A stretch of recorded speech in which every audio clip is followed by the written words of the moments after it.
Hi, today I want to talk some more about how you can prepare yourself financially for AGI. So I hear a lot of people talking about and fearing for their jobs and for their economy as a result of more advanced AI or advanced AGI. And I actually think there's pretty good reason for both. And the more I think about it and the more I dive deeper into how AGI will impact our economics and our finances, the more I tend to believe that you have one shot at creating financial freedom for yourself in the next 10 years. I'll get much more into that. First, I want to say that I think there's both good news and bad news when you analyze the situation on how AI is going to impact people's finances. So I think the bad news is that we will see quite a lot of disruption the next 10 years. I do think quite a lot of people will lose their jobs. I unfortunately also think that UBI may be too little, too late. The good news is that I actually think you can do quite a lot yourself to be fine financially once AI becomes so advanced that it might be very hard to continue in your current job, and it might be hard to get another job if you're made redundant from your current position. So I wanted to talk about how you can prepare your finances, and actually I think just as AI and AGI might make it hard to find a job that pays really well, I also think it will give you some economic circumstances where it will actually be quite easy to achieve financial freedom. But let me come back to that. So generally what I want to propose here is that let's prepare our finances for the arrival of AGI and the potential of losing a high income job and not being able to replace it. Because fear will not help you in that situation. So let me just say this is not financial advice. The advice here I'm giving is based on what I've heard from a number of experts in the field, from books I've read, videos I've seen on the expected impacts on economics and on finances and on the stock market. But of course there's no guarantee that what I'm talking about will actually come through, but it is a good reflection of how I'm going to prepare for AGI myself. Whether this makes sense or not depends a lot on the scenario that is going to happen. So if you do believe that AI will advance pretty quickly, I don't think it really matters whether we get AGI in 2028 or 29 or even in the 30s.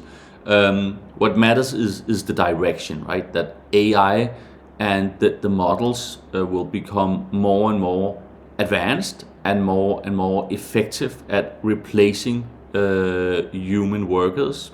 So I think that this will happen. I think first we'll see white collar workers being replaced. I think that might start to happen already from now, but I think most people will find new jobs, and I also think that AI will create a number of new jobs in 2025 and 2026.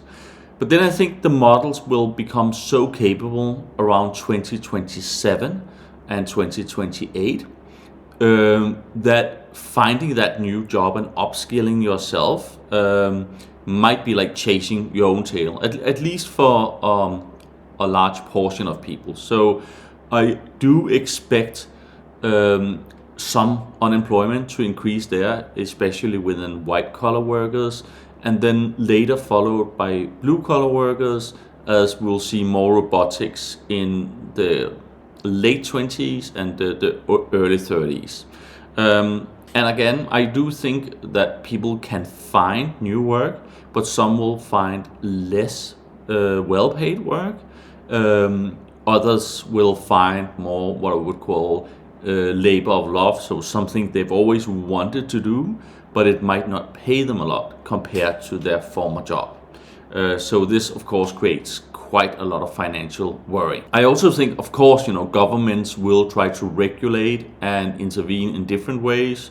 Probably we'll see more regulation and intervention in the EU and Europe, and a bit less in the US and China.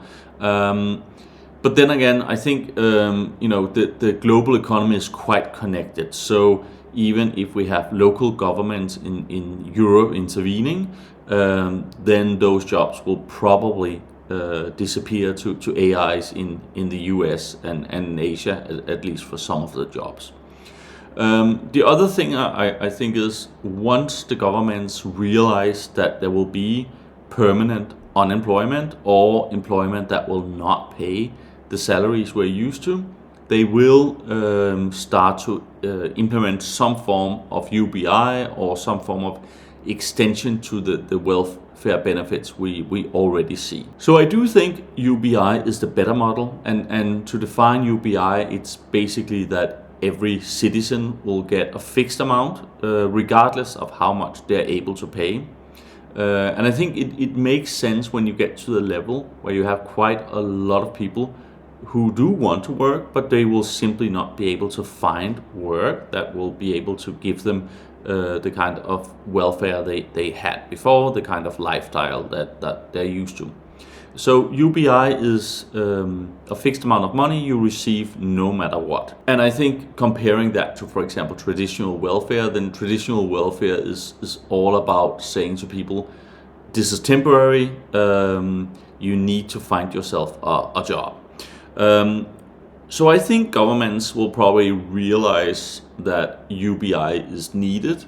So I say it will be too little, too late. So probably UBI might come in at less than €1,000, or maybe €1,000 per family member, or US dollars if it's in the US. And in most more expensive countries, that will not be enough to sustain the current lifestyle. So I actually don't think this is the permanent situation. I do think, looking at this timeline, that we will see in the 2030s that AI will increase the efficiency so much in terms of production, and we'll see costs being reduced. I think governments will also learn to be more effective. So when we are nearer to 2040, I think a UBI that will be able to sustain a lifestyle that we are accustomed to in 2024 would definitely be possible. But it will take a bit of time, and there will be a number of adjustments politically, I'm sure, along the way to get to that point. So the big question is, what do you do in the meantime? How do you finance your lifestyle of 2024 in the more turbulent years, which I expect to be between maybe 2029 and maybe 2039, those 10 years, something like that, depending on how quickly AI is implemented into society. Well, so one way is, of course, to decrease your expenses dramatically, which would not be very fun. It would be similar to a family going from two well-paid jobs to two welfare incomes, which would not be able to have them stay probably in the same house they're in. They will not be able to keep their cars. The kids' education might suffer, and so on.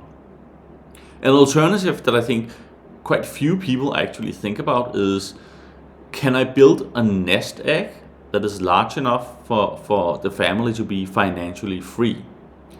Now, I think the reason that people do not think about having a nest egg earlier in their life that is big enough to live on is that it takes quite a lot of money to save up to get to that point. So it's something that people look at when they're around 70 years old, they retire, and they will then take their retirement savings and combine that with the government pension, and it will be enough to a reasonable lifestyle, similar or maybe a little bit below what they were used to once they were working.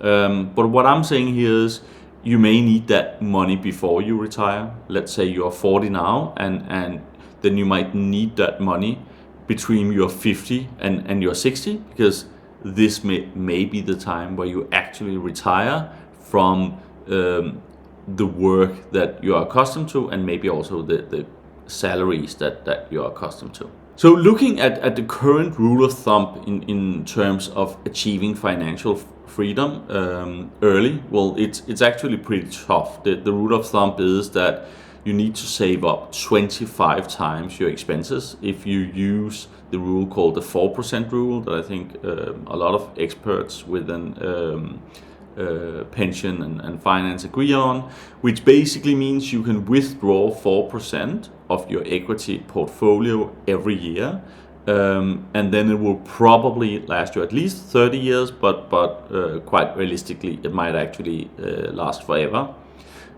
because you're only withdrawing an amount that is less than the increases in the portfolio plus the dividends from it. So for example, if you are a family and you need about $100,000 or 100,000 euros for your yearly expenses, then you need a Nasdaq or an equity portfolio of 2.5 million euros or dollars. And I think for most families that would be very, very hard to save, and it would be even harder to reach this number in say the next 8 or 10 years. But I think this is where the good news comes in. I think AGI might boost the speed at which you can actually arrive at financial freedom. And I think there are a couple of reasons for that. So first of all, it's likely that AI and robotics will boost efficiency and GDP growth. There have been a number of reports from the big consultancy companies.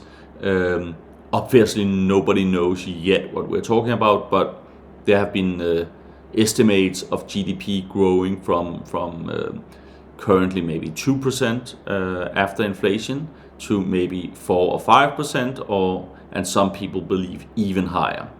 And so what will that lead to? Well, higher efficiency and GDP growth can lead basically to two things. It can lead to lower prices in industries where there's a lot of competition, or it can lead to higher profits for companies where there's less competition, and then anywhere in between that. So in most industries we'll probably see both lower prices but also higher profits. An easy way to understand this is if we take salaries out of the equation, obviously there will be more room for profits, and robots and AI will in many instances be 90% or more cheaper than human labor after about 5 to 10 years. So in that way there will be a lot more room for profits, and also room for goods and services to be a lot lower priced. You might think, okay, but we have only ever seen prices increase.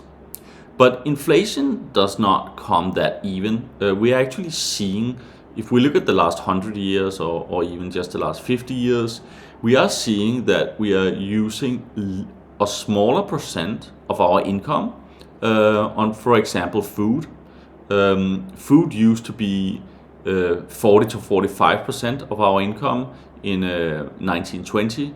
In 1970, that declined to around 24 to 30%, and in 2020 it was around 10 to 15%. So this will probably continue with AI making farming and food production even more efficient. This could be via vertical farming, for example. We would most likely see food prices as a percent of income decrease further. So if we have a deflationary environment in general, this could mean actual lower food prices in the supermarkets. I think transportation is definitely due for a decrease. Obviously, we transport ourselves more and more. I think there could be several reasons to believe in a major decline here. So when we don't need to go to an office or workplace. There's less need for transportation. When we see autonomous vehicles instead of the ones we have today, you don't need to own a vehicle. You can simply, you could say, rent it like an Uber. So that cost is likely to decrease quite a lot. If we see alternative education forms, for example, we may not need to drive our children to school every day, and so on and so forth. So transportation could go down a lot. The cost of housing has actually not decreased, but the quality we get for our money in terms of housing has vastly increased. So if we are happy with the current standards of housing, technologies like 3D printing can probably get the cost down significantly. Here I'm talking about 3D printing apartment buildings and so on. Clothes continue to become cheaper and cheaper. So here I'm not talking about luxury brands, but just basic nice clothes. Healthcare is getting more and more expensive, but also the quality has increased quite a lot over the years. And again, we will be able to see AI invent new medicines, and robots will be able to facilitate and help in the healthcare sector as well. So a lot of areas that are quite expensive today could cost less in a few years. The same could be insurance. If you don't own a car, you don't need that insurance, for example. So if we need less money to spend every year to achieve the same lifestyle that we have today in the 2020s, that will of course impact the amount of money that we need to spend. So what we're seeing, or what I'm expecting along with a lot of other experts, is that we will see a deflationary environment. So it may not be that everything will decline in cost, but a lot of the basics will. So I think like some very rare cars will increase in prices. I think some real estate that has a very attractive location that cannot be copied, so to speak, will also increase. Maybe gourmet restaurants with a famous chef might continue to increase, but a lot of more of the basic things we need for a good, comfortable life, I expect to see decreases. So in a deflationary environment, that would normally put pressure on central banks to lower interest rates. The other area that central banks will look at to set the correct interest rates would be unemployment. So with my prediction of increased unemployment, I think that would be another reason. They would probably try to lower interest rates further to see if they could create new jobs. I don't think this will work, but I think this would probably be another reason to expect very low interest rates. Again, I mean, my horizon here is 10-15 years. So what I'm expecting is we'll have lower interest rates in 5 years significantly, but not necessarily in 2 or 3 years. Also, this will be coupled with high GDP growth, as we talked about. And this is an environment where equities will thrive. We actually call it an environment with high growth, low interest rates, and low inflation for Goldilocks, and that is where equities tend to do the best historically. We have had years where equities have increased with more than 20%, and we also had years, of course, where they declined, but in a Goldilocks situation, it is very plausible that the returns on the equities will be higher than average. So what this means is that if we have a longer period of efficiency gains, we have a longer period of GDP growth, which I think is both quite realistic from the efficiencies of AI and robotics, and you have very low inflation. The impact on stocks could be that the average return wouldn't be around 7 to 8% after inflation, but it could be potentially 10 to 12 or 15, and some people even believe 20% year on year.